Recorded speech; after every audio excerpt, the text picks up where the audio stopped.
বাংলাদেশের শত্রু তারা, বাংলাদেশের শত্রু তারা, শত্রু যারা।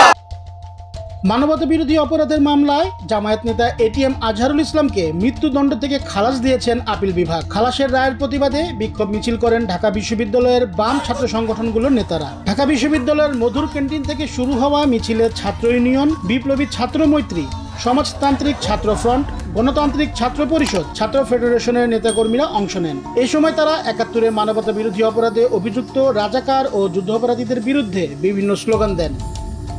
মিছিলটি শাহবাগ মোড় ক্যাম্পাসের বিভিন্ন এলাকা প্রদক্ষিণ করে রাজু ভাস্কর্যের পাদদেশে গিয়ে শেষ হয়। শাহবাগ মোড়ে পুলিশ বাধা দিলেও তারা বাধা অমান্য করে মিছিল চালিয়ে যান। সমাবেশে বক্তারা বলেন, এই সরকারের আমলে একের পর এক মব জাস্টিস, সন্ত্রাস মুক্তি ও ৭১-এর গণহত্যাকারীদেরকেও মুক্তি দেওয়া হচ্ছে।